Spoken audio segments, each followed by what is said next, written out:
มาถึงข้างนอกไปส่งพี่น้องไอ้ก็เขาในเฟซและใน YouTube กูก็ข้างนอก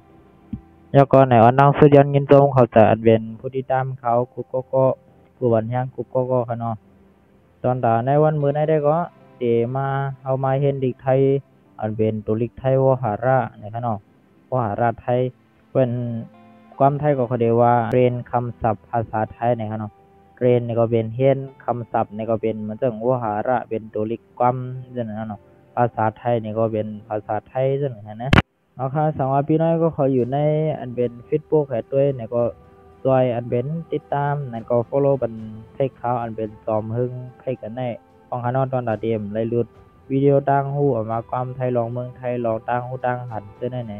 ติดตามไปข้างนอกเด็กเป็นเขาว่ามาติดตามนั่นก็ follow นะโพสต์เด็กเจ้านั้นเด็กออกมาห่างหิงเองมันเด็กออกมาห่างหิงเนาะอันเป็นห่างหิงอันนั้นพี่น้อยก็เขาขึ้นเด็กห่างหิงนะให้ก็ขึ้นเด็กอันเป็นแถวดังเหนือสุดในข้างนอกอันว่าวิดีโอทั้งหมดข้างนอกมันจะแจ้งเตือนว่ามีวิดีโอดังหูเขามาโหมาเนี่ยมันจะแจ้งเตือนด้วยในข้างนอกพี่น้อยก็เด็กปันอันเป็นติดตามอันนั้นก็เป็น subscribe อันนั้นข้างนอกที่เป็นสีลำหิมภายในวิดีโอนะครับพอพี่น้อยเขาเด็กติดตามไหนเย้าไหนพี่น้อยเขาเด็กอันเป็นหิ่งข้างนอกอันเดี๋ยวมีหิ่งดังไตออกมาค่ะคดีนี้ค่ะนะทีมนั่นนะมันเด็กขึ้นออกหิ่งออกมาเนี่ยพอพี่น้อยก็เขาเด็กเนี่ยมันเด็กหาว่าทั้งหมดเนี่ยค่ะเนาะทั้งหมดเนี่ยพี่น้องเขาคนเด็กอันนั้นก็แล้วค่ะเอาค่ะกับนายเขากัดด้วยจ้ำกันค่ะว่าอันเป็นเกียนลิกไทยวหาระความไทยใน EP 3ค่ะเนาะตอน EP 2บนมาได้ก็ได้เป็นลองโตคิง EP 1ก็ลองโตคิง EP 3นั่นได้เป็นตอนทางหลังได้เป็นตอนตั้งเป็นเนี่ยค่ะเนาะลองมาเจ็บเนี่ยค่ะเนาะก็เป็นไผ่ไทยนะครับก็เป็นไผ่ไทยเขาเรียกว่าอาการบาดเจ็บนะครับเนาะอาการบาดเจ็บนะครับเนาะบาดเจ็บในก็เขาเรียกว่าบาดเจ็บในค่ะกำในเขาก็ด้วยเนาะในตอนนั้นเดี๋ยวมีทางละลายเนี่ยตั้งเป็นหูเจ็บอาการปวดหูอาการปวดหูนะครับเนาะปวดเจ็บปวดจะในความไทยเขาเรียกว่าบวดนะครับเนาะปวดนะว่าหรือเซจนก็ใส่อันมันเจ็บนะครับเนาะปวดฟันปวดอะไรเรื่องไหนก็เข้าหลาดอะไรขนาดนั้นนะอันนั้นเรียกว่าอาการปวดหูเนี่ยก็มันเป็นตั้งเป็นหูเจ็บนะเนาะมันเป็นอาการในก็ได้ก็ได้เป็นมันตั้งเป็นสายงายเหมือนซึ่งในตัวในคิงเขาเป็นซึ่งถือไว้เจ้าไหนมันได้เป็นห้องอาการเนี่ยครับที่ได้อันบ่เป็นอันเป็นเขาเปลี่ยนหาได้ลาดที่ไหนก็เลยครับปวดหูไหนก็แล้วครับเนาะอย่างตัวนึงครับอันนี้เป็นโหขึ้นโหไข้เนี่ยมันความไทยก็อาการปวดหัวเนี่ยครับเนาะปวดหัวเมื่อเป็นหูก็ได้เป็นหัวเนี่ยครับเนาะเพราะเป็นหูเนี่ยความไทยก็เรียกว่าหัวเนี่ยเสียงเดี๋ยวเปิงอันนี้เนาะโหขึ้นโหไข้อาการปวดหัวอย่างตัวหนึ่งครับเขียวเจี๊ยบเขียวขึ้นจะไหนครับเนาะอาการปวดฟันอาการปวดฟันนะเนาะที่ในกระเด็ดเตรียมตัวขายไว้อันกันก็ค่ะเนาะเข้าขัดด้วยทางตรงค่ะต้องเจ็บอาการปวดท้องอาการปวดท้องนะเนาะอาการปวดท้องนะครับทางตัวหนึ่งค่ะหลังขึ้นหลังเจ็บเนี่ยอาการปวดหลังอาการปวดหลังอาการปวดหลังนะครับเนาะทางตัวหนึ่งค่ะหนาวอันนั้นก็เขาเป็นไข้เป็นหนาวซึ่งนั่นเนี่ยก็เขาลาดว่าเป็นไข้เนี่ยครับเนาะเป็นไข้เนี่ยครับลิกไข้ทั้งไตทางตัวหนึ่งครับจับกัดนั้นก็กัดสั่นซึ่งนั่นเคยว่าหนาวสั่นเนี่ยครับเนาะหนาวสั่นนะครับเนาะเรียกว่าแล้วก็ทางตรงเป็นวัดเนี่ยครับเนาะเป็นวัดเนี่ยคำไทยเขาเรียกว่าโรคหวัดนั่นก็เป็นหวัดในก็ไหลครับเนาะโรคหวัดนะครับที่ในเขาเรียกว่าโรคหวัดนะครับเนาะจะเป็นตัวราค่ะนะโรคหวัดนะครับเป็นวัดมันจะเข้าคีมูกย่อยเข้าขึ้นโหไข้มันจะก้นขึ้นจ้ากว่าเจ้าในครับเนาะจะเป็นลายเมลขนาดวัดไหนเป็นไอจ้ากว่าเจ้าในบ้าหมดค่ะกำลังเขาขาดด้วยดังตรงฮะอันนี้ไอเนี่ยเนาะความไตไอเนี่ย ความไทยเขาเรียกว่าไอไอไอเนี่ยจะเป็นเสียงยักษ์จำเสียงยาวหนึ่งยาวกับติดเสียงนี่แหละเนาะวันพอหมดใจยักษ์ขึ้นก็จะเป็นยักษ์ขึ้นนั่นค่ะนะไอเนี่ยฮะทางตัวนึงครับขี้จามนั่นก็ขี้จามมันจึงว่าคุณหนังเขาคมมันกลายมามันจะงินไอมันจะหมักเพศฮาหมักเพศเขาคุณหนังว่าจะเรียกว่าเขาเรียกว่าขี้จามนั่นแหละความไทยเรียกว่าจามเนี่ยเนาะจามเนี่ยเนาะทางตัวนึงครับคุณหนังตันเนี่ยเนาะเขาเรียกว่าขัดจมูกนะฮะขัดจมูกขัดจมูกเนี่ยเนาะขัดเนี่ยก็เป็นเหมือนกับมันตันไว้นะฮะเนาะจมูกเนี่ยก็ได้เป็นคุณหนังนั่นนะเอาด้วยทางโด่งครับขี้มูกย่อยเนี่ยนั่นก็ขี้มูกไหลความไทยเขาเรียกว่าน้ำมูกไหลเนี่ยเนาะน้ำมูกไหลเนี่ยเนาะน้ำมูกก็เป็นขี้มูกนั่นนะฮะไหลเนี่ยก็ไหลเหมือนกันย่อยนั่นนะฮะทางตรงฮะคอเจ็บเนี่ยเนาะเรียกว่าเจ็บคอเนี่ยก็เดี๋ยวเจ็บมันได้เนาะมันภายไทยเจ็บคอเนี่ยเนาะเอาได้ทางตรงค่ะโหปั่นโรงงานเนี่ยเนาะโหปั่นโรงงานเนี่ยวันความไทยก็เรียกว่าเวียนศีรษะเนี่ยเนาะเวนเนี่ยก็บอกว่าเป็นปั่นมานั่นเนาะเวนเรื่องเขาก็ว่าเวนไปเวนมาเนี่ยมันจะปั่นมาว่านั่นนะปั่นเวนศีรษะก็เป็นโหขึ้นโหปั่นนะศีรษะก็ได้เป็นกอกโหเขากันนะเป็นโหเขาขาดด้วยจำกันทางตรงครับใครหักนั่นก็อ้อเจ้าในเขาเรียกว่าคลื่นไส้เนี่ยเนาะคลื่นไส้เนี่ยครับคลื่นไส้เนี่ยเนาะความไทยหรือว่าคลื่นไส้เนี่ยฮะใครฮักอ้อจะไหนมันดีใครฮักก็จะไหนแล้วทางตัวอาเจียนเนี่ยเนาะอาเจียนเนี่ยเนาะอาเจียนก็ใครเหมือนดังเมื่อไงไงครับเดี๋ยวว่ามันหักออกอ้อออกแค่ไหนเนาะมันจึงป้อนความไทยก็หักนั่นก็อ้อจะไหนมันก็มีสองตัวขนาดบางอันความไทยเขาเดียเมื่อไงก็เป็นตีเป็นมันจึงเขาเดียไม่ดีใจค่ะนะอันเป็นตัวนี้คลื่นไส้เนี่ยคลื่นไส้อาเจียนเนี่ยเขาเด็กใกล้จำทับกันนะว่าในมันจึงเป็นจำยาวๆจะได้พอดด้วยทางตรงค่ะเป็นลมบนความใต้ค่ะเนาะเป็นลมตายมันต้องตายลืมหมดจะได้เนาะก็เขาเรียกว่าเป็นลมเนี่ยเนาะเป็นลมทางตรงว่าหมดสติเนี่ยหมดสติก็เป็นสติหมดแบตหูโตนะว่าความใดก็ว่าหมดสติเนี่ยก็แหลกนะแต่ว่าเขาก็มีมันต้องตายลืมแบตเป็นลมอ่ะจะได้มันก็หูโตนะเนาะเขาเรียกว่าเป็นลมนั่นก็หมดสติเนี่ยได้เป็นความอย่างเงี้ยครับนะได้ทางตรงค่ะบาดเจ็บนะครับเนาะความไทยเขาเรียกว่าบาดเจ็บเนี่ยบาดเจ็บนะครับเนาะมันก็ใครเหมือนความไตเท่ากันนะต้องง่ายทางตัวหนึ่งฮะหน้าอกเจ็บนะครับเนาะหน้าอกเจ็บความไทยเขาเรียกว่าเจ็บหน้าอกนะครับเนาะเจ็บมันตั้งนานตั้งเนาะเจ็บหน้าอกนะครับเนาะเรียกว่าไงครับทางตรงฮะเคยเจอบอสเคยเจอมันเรื่องว่ามันเคยเจอบอสนะเคยเจออิ่มทางนั้นเขาเรียกว่าหายใจขัดหายใจ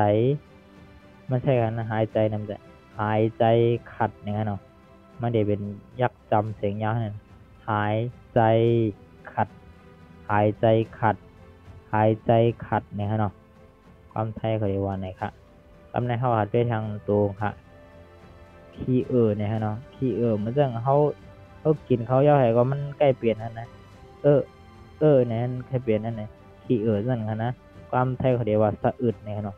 สะอึดเนี่ยเนาะ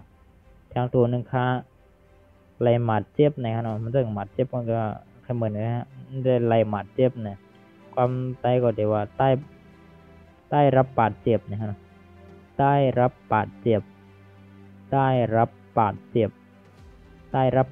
เนี่ยเนาะความไทยก็เรียกว่า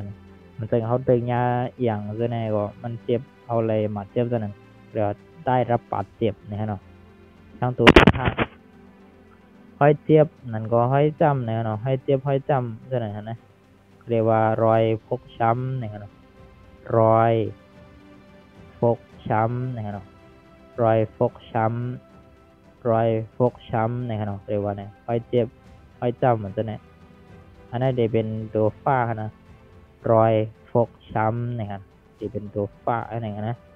เขาขาดด้วยทางโดงฮะตีนปีนนะครับเนาะตีนปีนเขาปิดหมักหนาเขาไปคลิปโลมเหมือนจะในตีนใกล้ปีนเหมือนจะในความไทยเขาเดียวห้องว่า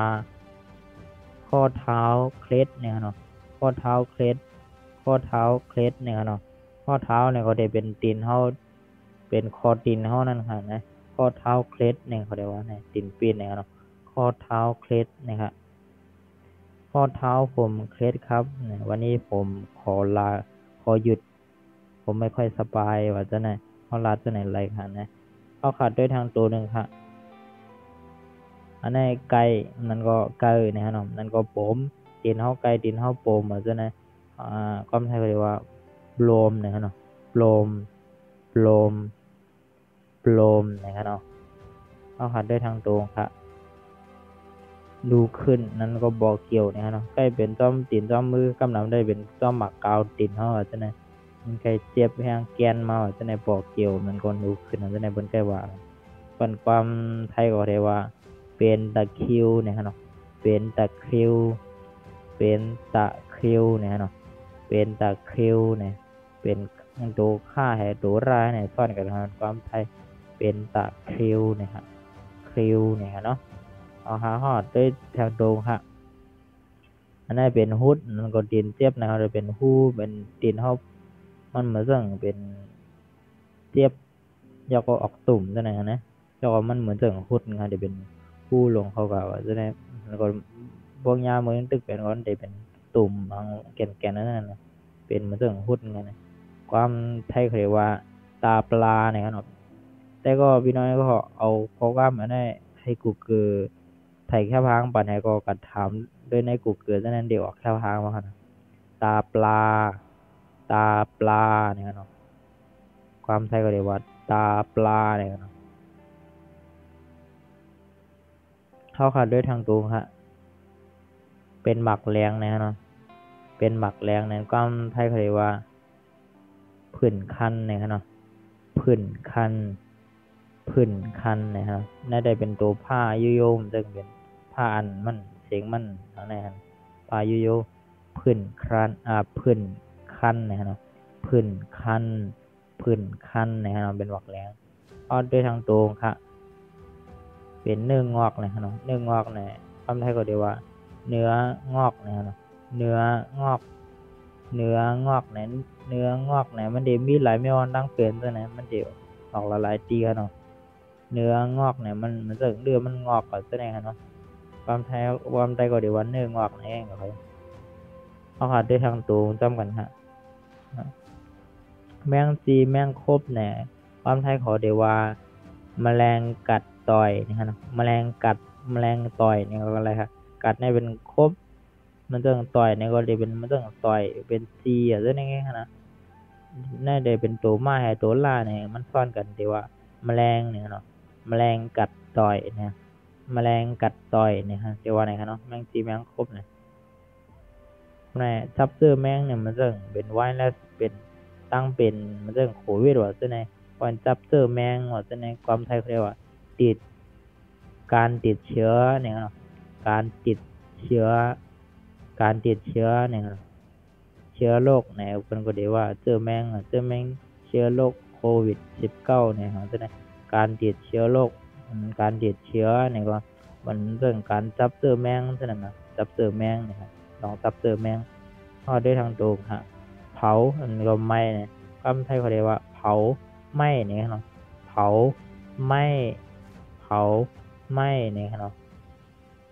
เรียกว่าไหนก็ค่ะก็ใครเหมือนหนึ่งนะฮะเข้าขาดด้วยทางตรงฮะไฟเจ็บนะฮะ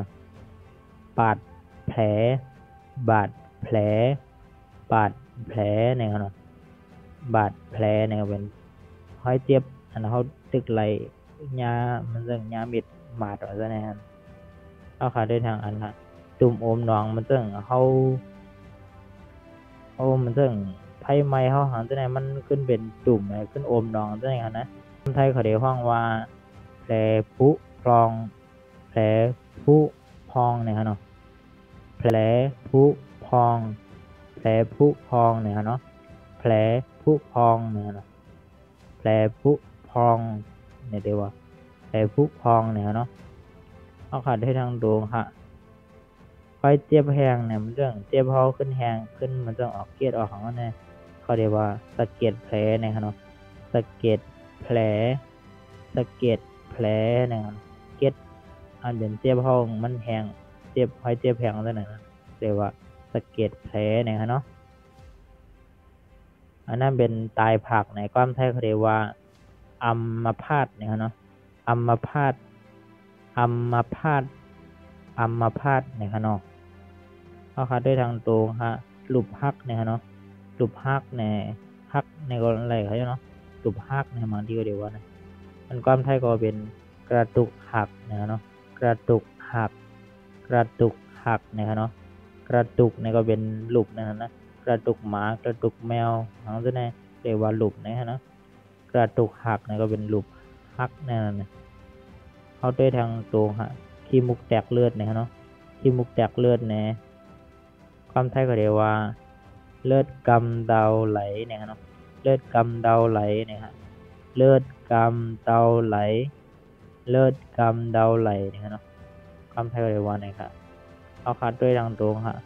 เมามิ่งเนี่ยมันจะเฮากินยากินทางนั้นน่ะเอาตามูเอามันจะโหเฮาเนี่ยมันไข้ห่วงเมามิ่งกับแบบนั้นน่ะความไทยเขาเรียกว่าอาการประสาทหลอนเนี่ยเนาะอาการประสาทหลอนอาการประสาทหลอนนั้นมันเป็นดังเป็นไม่ลงเนาะมันเป็นเมามิ่งกินมันซึ่งกินยากินหางตัวไหนมันก็ได้เปลี่ยนกันเนาะกว่ามันลูกมาไหลเมียวน่ะดังเป็นซะเนี่ยอาการประสาทหลอนเนี่ยเรื่องเฮาเมามิ่งเมาเหมือนเรื่องโหวงงานบ่หังตัวเมียวเปลี่ยนเมียวซั่นนะเอาขาดด้วยทางตรงฮะทุกข่าเนี่ยเท่านั้นแหละก็เป็นดังเป็นของทุกข่ากันนะทุกข่าขาดใจในความไทยเขาเรียกว่าทุกทรมานเนี่ยเนาะทุกทรมานทุกทรมานเนี่ยเนาะทุกทรมานเนี่ยทุกข่าขันใจนั่นค่ะนะเอาขาดด้วยทางตรงค่ะตกใจแห้งหนาเจลืมตูนะตกใจแห้งให้ลืมตูซะหน่อยความไทยเขาเรียกว่าตกใจอย่างสุดขีดจนหมดสตินะเนาะตกใจอย่างสุดขีดนะ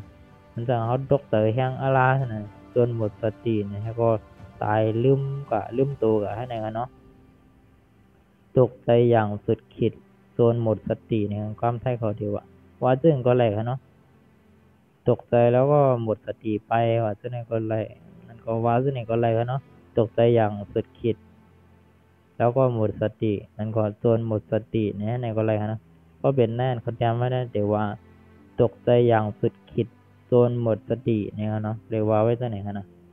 เขากำลังเขาได้ดังตรงฮะหัวใจวายเนี่ยเขาเรียกว่าความไทยก็เขาเรียกว่าหัวใจวายเนี่ยเนาะหัวใจวายหัวใจวายหัวใจวายเนี่ยเนาะหัวใจวายเนี่ยเขาเรียกว่าเหมือนเรื่องเขาแก้ขนมหัวใจวายเนี่ยค่ะเอาค่าเนี่ยอันนี้ก็มดกับเนาะดังมดเด่นมี42ตัว42คอนะฮะเนาะเอาค่าในสังวาพี่น้อยก็เขาวนว่ามันเป็นตั้งฮูแลในรีสนใจว่าไหนอย่าไปลืมเต็กไลค์เต็ก subscribe เต็ก follow ในเพจเขาใน YouTube เขาจะในปั่นแห้งอะไรค่ะเนาะหนังเต็มรายรู้ทำวิดีโอดังนาอะไรเป็นแห้งใส่ตนาคาดีเฮ็ดคลิปวิดีโอดังฮูจะในออกมาแทงให้พี่น้อยก็ขอเลยตัวเขาเลยเลเพนซ้อมกันนั่นค่ะนะเอาค่ะสังว่าพี่น้อยก็ขอมีลองคองคำใจให้ถามทางในก็คอมเมนต์ไว้ดังใต้อันเป็นเพจเขานั่นก็ตั้ง YouTube เขาซึ่งในก็ไลค์ค่ะเนาะเอาค่ะจงให้ทบกันในวิดีโอดังฮูมาในคลิปวิดีโอดังฮูดังนาเนาะเอาค่ะจงให้ทบกันเปิดสุงค่า Goodbye